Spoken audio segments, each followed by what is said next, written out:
Alright, my friends, this is Star Wars from West End Games, WIG, however you want to pronounce it, and this is Riders of the Maelstrom. It is a, plus an additional Star Wars scenario. This is a module for the first Star Wars role-playing game that came out. Adventure for the use of Star Wars, the role-playing game. Aboard a luxury liner, rebel heroes are caught between the power of two Imperial moths and a savage fleet of pirates, and the fate of an alliance safe world hangs in the balance, and so does the fate of Frankie, the shelter cat, who immediately, as soon as the video starts to scratch and make noises. She was quite a moment ago. She means well. Anyhow, this is probably one of the second list. It says here 1989 was when the release was dated, and what we have here is Riders of the Maelstrom by Ray Winnegar. Danger lurks aboard the Kuari Princess and its rebel heroes try to uncover the purpose behind a top secret Imperial rendezvous while fighting notorious pirates. Riders of the Maelstrom. It's, you know, sometimes the stories doesn't matter as much as we're just having fun, but I question why a couple high-level moths would be meeting with a handful of flunkies and stormtroopers on a cruise liner when they have plenty of other places to meet for secret talks. Just saying. Right? Okay. Mission, blah, blah, blah. Which Imperial officials are having a secret meeting aboard the Kuari Princess, and why? Can the rebels stop the Imperial plot? Can the rebels prevent the riders' awful plan of destruction? Outmanned, outgunned, and out of time, the rebels must forge a victory from only their courage and their resourcefulness. 40-page booklet features an action-packed script with parts for every player that quickly gives the necessary background of the rebels. Later, a second script provides more information if they get that far. Full-color poster-size map of the Kuari Princess, a Moncal luxury cruiser liner, and I can't tell you if I have that anymore or not, because like I said, whenever you take those things out of these things and you don't put them back in and take care to keep them in them, they tend to get lost. And I have a stack of stuff someplace, but I don't think this is in it. Pull out section for non-player character templates and additional fully detailed maps. Detailed information about the Kuari Princess, including the odd assortment of passengers who are frequenting the galactic tour. Also included a Star Warriors scenario featuring a new starfighter, the Rider's Zebra class ship. A lot of game master guidelines to help run this exciting and suspenseful adventure. Let's begin. Right? Okay.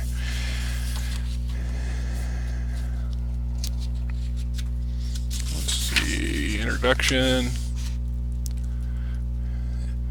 In this venture, the rebel agents are pursuing stormtroopers, seek escape aboard the giant luxury liner Kuari Princess, because, yeah, that's a great place to, you know, get your escape on.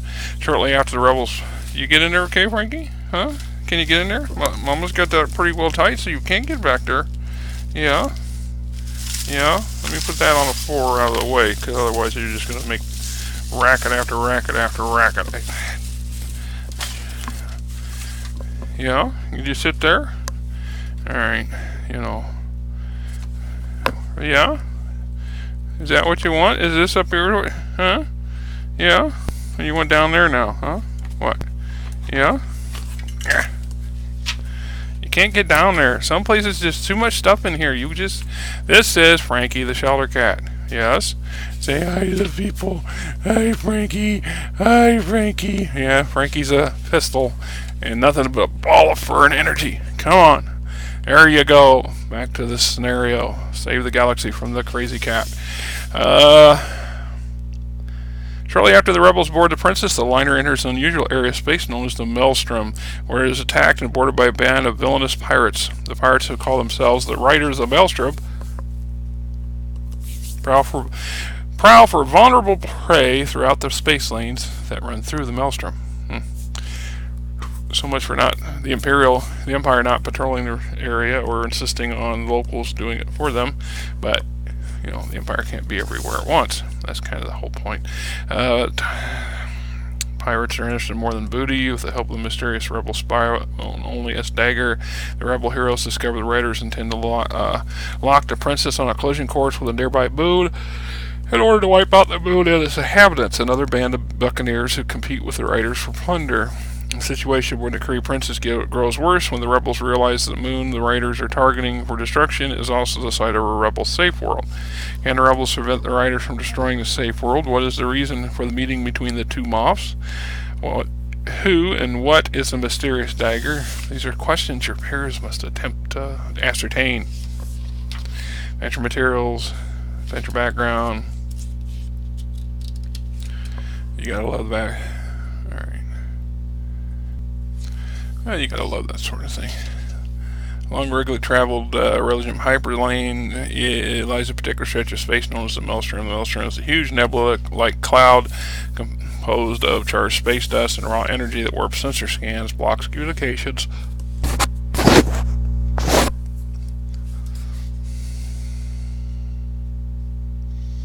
Time I turn around, I don't care if I do this in the morning or in the early afternoon like it is now, I still yawn whenever I got on here. I can't help it, I don't understand it. Traveling through the road, must run eggs at hyperspace, negotiate the crowd at sublight speed in order to risk a serious mishap. Yeah, makes sense, and one running nothing.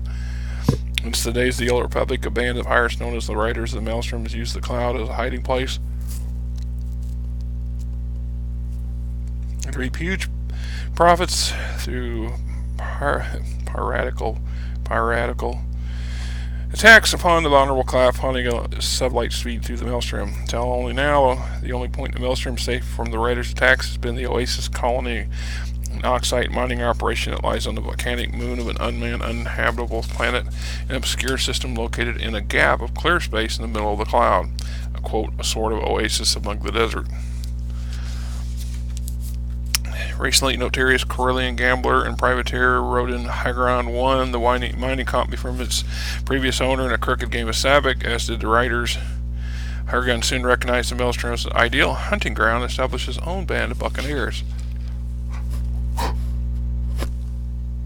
However, Hygron has been more discriminating than the riders' selection of targets. An open supporter of the Rebel Alliance, Hygron and his men concentrate on Imperial shipping and military craft. On the other hand, the riders raid anything that moves through the Maelstrom, so they can take advantage of it in combat. Recent events, adventure synopsis, the main characters: Big Jack Cargum, the riders, Moff Torpin, Moff Vanco, DMC3, i.e. Dagger. DMC3 is a proto-droid programmed by the Alliance to act as a spy and a saboteur. Planted in Moff Vanco's organization is now Vanco's personal decoding droid, and only top Alliance leaders know Dagger's true identity. Now DMC3 is charged with decoding the reports Vanco receives from his planetary governors.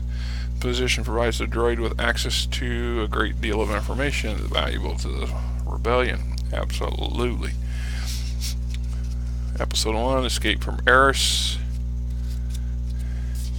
Summary: the adventure begins in media res with the rebels fleeing for their lives on the jungle world of Eris.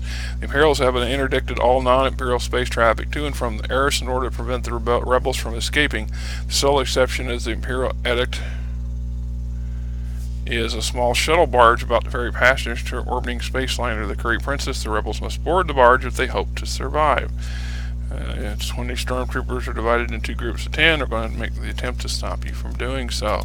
So I'll read aloud. A long time ago, in a galaxy far, far away, acting upon information provided the rebel spy known only as Dagger, impetuous members of the Rebel Alliance have traveled to the jungle world of Eris, where they are instructed to gather information information concerning the forthcoming secret meeting between two Imperial Moffs, etc. And it tells you what in media res is. Stormtroopers at the end of the rope. Whichever direction the rebels flee, after 3 more rounds of action, they come to the end of the platform, and there's big trouble up ahead. The stormtroopers are gaining some ground, and you're rapidly running out of ground to give up. The platform ends 10 meters in front of you. You slip off the 35-meter long vines dangling down from the railing. It is a 75-meter drop to the forest floor. Below, the stormtroopers are fanning out behind you. There's no turning back. Nice little picture of it right there.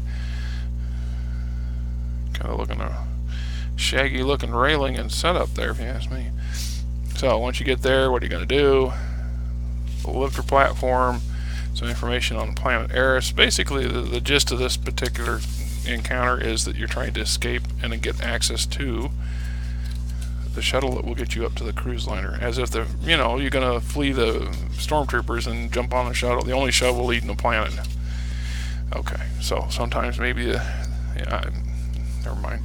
In the trees, combat in the trees, stormtrooper tactics, the sky swoopers, you crashing apparently into something because you got some swoopers, finally getting off Eris, capturing the animoids, who I guess have the tickets. Yeah, great rebels. Board the barge. Cutaway exterior launch platform. 2 stormtroopers and a lifter come up to the platform. I think we should check this barge out, says the first trooper. We don't have enough time, answers his companion. We've got to get back to the battalion soon. Even so, I better check it out. The stormtrooper punches a code into the barge's ticket chip reader and steps inside, cut to the interior. So 2 stormtroopers board to search, and it's up to your rebels to figure out how to avoid having that happen. Then we move on to episode 2 on board the Kuari Princess. Episode 2. Summary: the rebels make their way aboard the luxury starliner, where they are to be contacted by the mysterious Dagger. Soon they come to realize that some clandestine Imperial activity is afoot on the ship's engineering deck. In addition to the important events the adventure along, you find optional encounters detailed within the text guidelines for operational encounters given later. Boarding the ship. Barge carrying you and the animoids come to rest in the hangar bay of the luxury liner Kuari Princess, which is preparing to depart from its orbit around Eris. After the barge touches down, the passengers line up to file out of the barge into the landing bay and up to check-in counter, where a young hostess has room assignments and other information for the passengers. So after the barge lands, the hostess greets each passenger, assigns staterooms to them. Nearby watching the check-in process are 2 ship security. Passengers must present a ticket chip to the hostess to receive a stateroom. If the heroes present the animoids' ticket chips, the hostess will cheerfully assign each of them to a stateroom with no questions asked. If the rebels did not acquire the animoids' ticket chips in episode 1, they are in a jam. They can concoct any cover story and trick the hostess with a moderate con roll. They can try to sneak past the hostess and simply board the ship without getting a stateroom, a difficult height sneak roll. The security men are watching the passengers board after all. Or they can just simply muster their way past the hostess and out of the bay. If she's threatened in any way, she knows things suspicious, she immediately alerts security. So we got a little bit of information on the hostess, the ship security, how you're going to proceed. Information for touring rebels. Event 1 meeting DMC3. After the rebels leave the hangar deck, an odd-looking protocol droid approaches them and asks for directions to the SLAF course. This droid is actually DMC3, spy code name Dagger. Encounters and events: the Kuari Princess itself.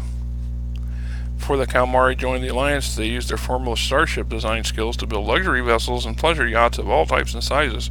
Much as this technology is used in construction of the MC-80 Star Cruiser, which was developed during the design of the Kuari Princess, still considered one of the masterpieces of Calamari design.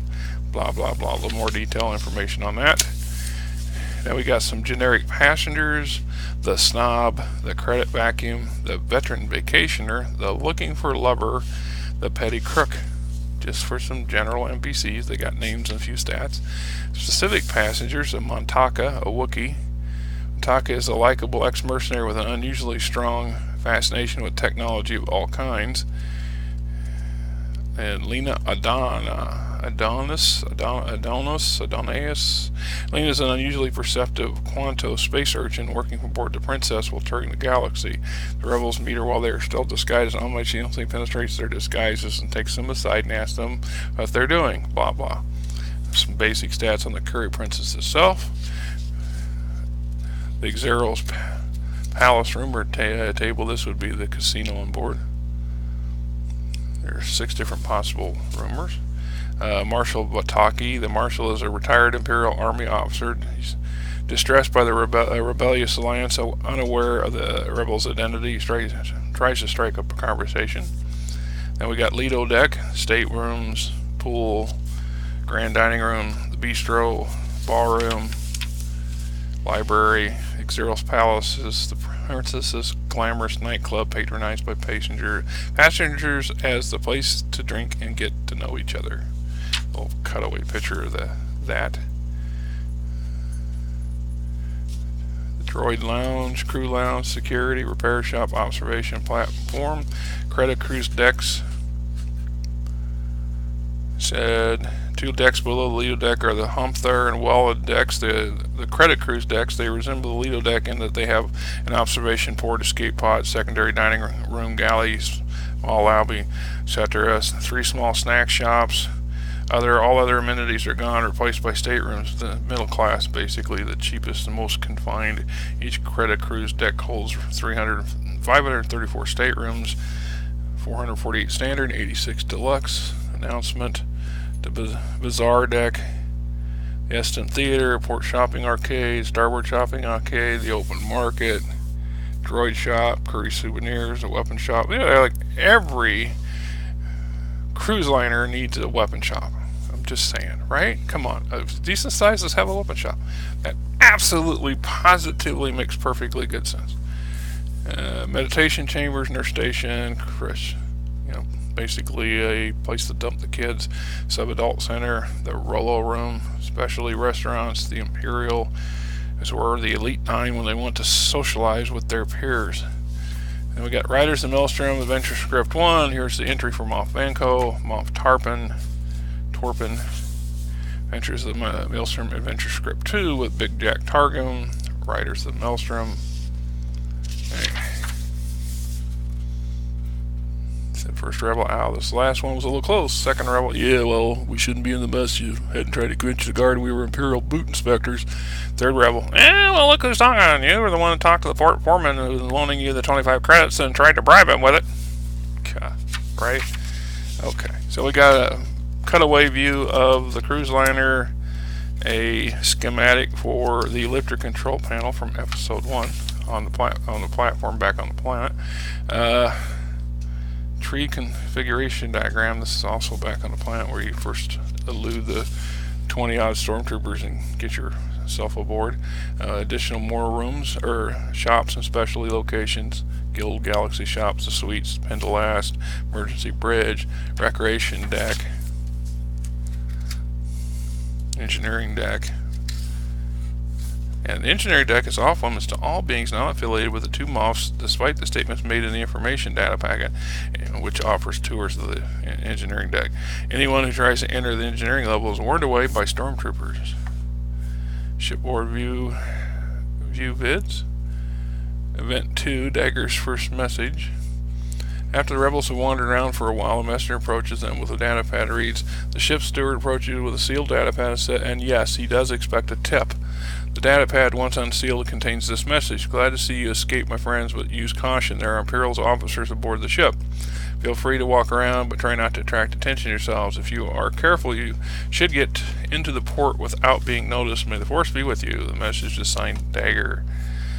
Event 3, what are they doing here? Soon after the rebels receive the message from Dagger, they read the following. Turning a corner, you come upon a platoon of stormtroopers walking down the corridor away from you. Their insignia indicates that the soldiers are a part of an elite unit. Because yes, we all know that all stormtroopers have insignia on their uniform or on their armor at some point, right? And then we have a cutaway explaining the Imperial forces aboard the Princess. Vanko and Torpin choose to meet aboard the Princess in order to attract as little attention as possible. Attention the kind that would be lavished upon such a meeting by the Emperor's spies within the Moff's staff. Frankie, what are you climbing on? Are you climbing on stuff? Mama doesn't like it when you climb on her stuff, right? There you go. Where are you going? Yeah, trying to get back to the window? Well, lay on your pillow there. Yeah? Yeah? Well, yeah? What are you trying to say? What are you trying to do? Daddy's trying to do a video. Mama went shopping. He's not very often he gets the house by himself. Yeah? What? You gonna come over here and say hello again? No? There you go. Lay down on your pillow. Yeah, Frankie. What are you gonna do? And just before the Kuari Princess left Ferris, Vanko made arrangements with the captain to have engineering decks sealed off. Shortly before the liner broke orbit, Torpin boarded the liner via shuttle, supposedly carrying stormtroopers for security patrol. Center. Event 4, Strange Going-Ons, The Ball. Episode 3, Down in Engineering. In this episode, the heroes descend to the Princess engineering decks to find out why there are so many Imperials on board the liner. The rebels discover the secret meeting between the Moffs and are, in turn, discovered themselves. Hopefully outnumbered, the rebels eventually captured and brought before the Moffs for interrogation. During the interrogation, however, the riders attack the Princess, inadvertently giving the rebels the opportunity to escape. So getting there, moving around, the engineering deck description room by room, robbing the databanks, the chase. When rebels are discovered by stormtroopers, a chase ensues. If the stormtroopers who spot the rebels successfully radio for help, the rival reinforcements begin the chase. Otherwise, just after the rebels finish reading the data in one of the portable Imperial computers, no matter which computer, 3 stormtroopers suddenly burst in on them and send out a warning that in one round brings additional troopers. In all, 30 stormtroopers appear to chase the heroes. The troopers divide themselves up into groups of 10, 3 groups of 10, and only 2 stormtroopers from each group will fire at the rebels. Isn't that convenient? So the rest of them are just biding their time, or they don't want to shoot over the shoulders or around the sides of their fellow troopers. Right. Holding the Moffs hostage, blast doors, obstacles, and if you're captured. And now we got the pirates attack. Cutaway to cruiser exterior of the Maelstrom. A pirate fleet sails out of the swirl of the Maelstrom right behind the Kuari Princess. Cut to interior, the pirate flagship. The pirate leader sits in silhouette as before. He now can be seen as a large, almost unbelievably bulky giant. There is a click, and a voice issues from the intercom on the panel in front of the giant. "We're in position, Captain." "Then fire at my will! Fire at will, me boys! Let's make sure to show 'em the colors," the leader says, speaking yet another voice. "And make sure Will knows I'm pissed at him." Excuse me. Always fire at Will, right? You know, Murphy's cousin, Will. Murphy's Law, and fire at Will. The most fired upon person in history. Poor guy. I've always thought that was probably a good reason not to name your kid Will. Just saying. Episode 4, Maelstrom Riders. Summary: the riders capture the Kuari Princess and loot the ship and its passengers. At the same time, the pirates are being boarded the equipment they need to lock the ship on a collision course with the Oasis mining colony. During the battle, the rebels discover the riders' plot. It says the episode may begin with the rebels unconscious. If so, read the following. All of you awaken to find yourself lying on the floor of the conference room where the Imperials were interrogating you. Rebel and the bodies of stormtroopers lie strewn everywhere about you. No one else is in the room and is conscious. Glancing quickly from the view bit on the wall, you notice that several vessels are linked with the Princess, and pirates have begun boarding the liner. And pirates board in their phases. Phase 1, Phase 2, yeah. Movement, pirate raiding party, fleeing passengers, stormtroopers, pirate atrocity. A pirate raiding band, say 4 to 8 or more, is harassing a group of 3 passengers, one of whom the rebels should have met earlier. The pirates have already taken all the passengers' valuables. Now they're singing a loud, raucous pirate chanty, forcing passengers to dance, occasionally taking time to beat them for falling out of step. Pirates have their blasters set to stun. If the rebels rescue the passengers, travel as a company and aid the rebels if asked. Red Hand's assault team. The rebels encounter 30 pirates marching toward the recreation deck, planning to snuff out Vanco's resistance. Pirates are led by Crantek's Red Hand. Event 5, twice 16 men on a dead man's chest. Quarter ahead, you see a band of 32 pirates moving huge boxes of machinery supported on floaters down the hall toward you. "Come on," one of them says. "We've got to get this stuff down to the main engineering room right away." Another pirate kisses his hand, touches it to the machinery, and says, "Yeah, I hope these passengers are all caught up in their Galacticon insurance payments." Har har har har har har har har har har har. Yeah. Engineering deck. Yeah. You gonna help out still? Huh? Right? Cutaway to engineering deck.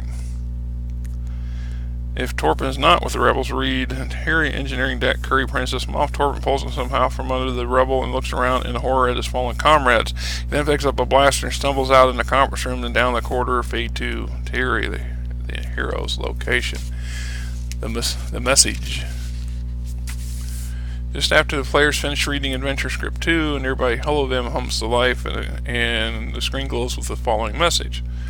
Friends, I have grave news. I have seen the engineering deck and have determined that the pirates known as the Riders of the Maelstrom intend to lock the Princess on a collision course with a nearby Oasis mining station in an attempt to destroy the entire colony. In addition to the destruction of innocent life forms, we know that would result if the pirates succeed. I am currently attempting to do what I can to find a way to circumvent the Riders' control over the ship, but I am having a difficult time because the pirates, in order to ensure the success of their efforts, tend to stay aboard the liner until just before the crash. I suggest that some of you get to the hangar bay, steal a shuttle, and warn the officials of Oasis Colony. The rest of you should do what you can to gain control over the ship. At present, Oasis is roughly 30 minutes away, 15 by shuttle.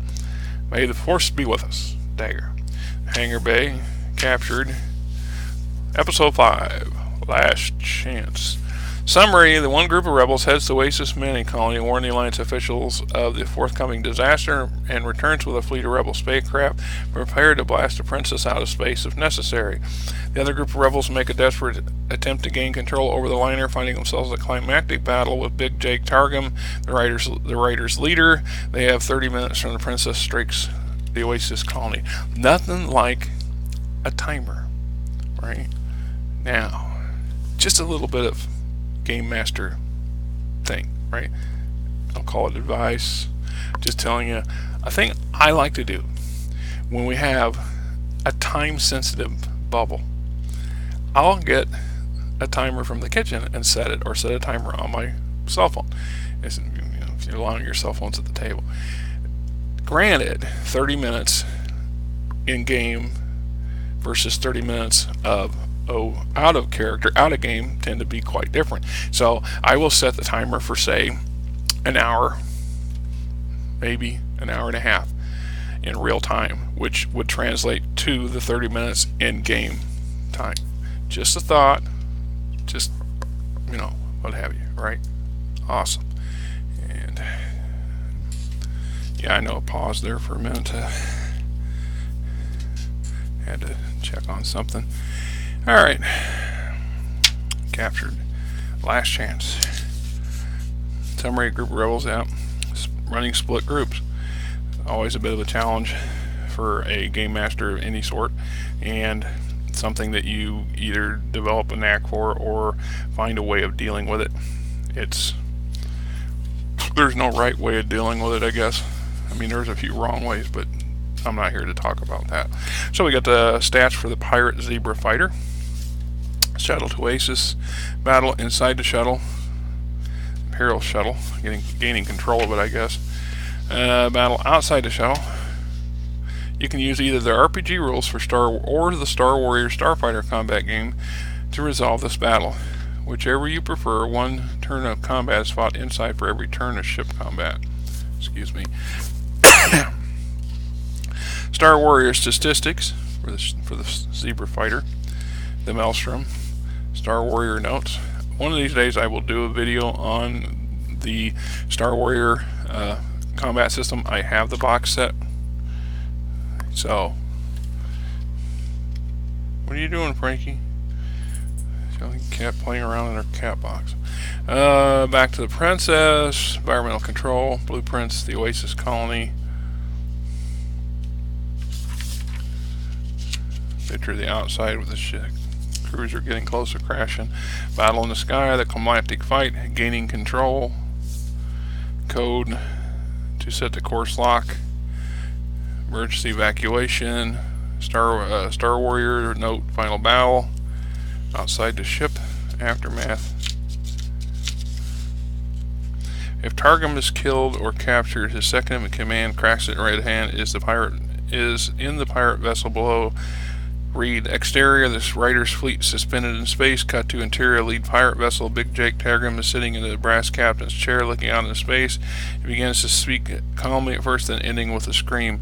You might have won this round, rebels, but I have a long memory. You'll see me again. I'll have my revenge. Fade to closing credits. Debriefing. Awarded to the players between 4 and 7 skill points for necessary completing this adventure based upon how well they played. In addition, player characters will be debriefed after the adventure by alliance leaders, hoping to gather useful information. Award each player an extra skill point for each of the following questions the group can answer correctly. 1. What were the names of the 2 moths aboard the Princess? 2. How many Imperial troops were aboard the liner? 3. What was the increase in piracy rate among the Imperial ships passing through the Maelstrom? 4. How many Star Destroyers are assigned to the Air Sector Task Force? 5. Which of the ships are they? 6. How many Imperial troops are there in sectors overseen by the 2 moths? There you go. Nice little adventure. A lot of options and opportunities. Another advantage of this particular module is the extensive layout of a fairly large passenger liner, which in at least 3 different occasions I have tapped this for that information just for expediency. I didn't feel the need to go and so now you're in your box. Okay, gotta love it. So good little tool, nice tool. Life's Adventure has its options and moments. Till next time, this is the Batman saying game on.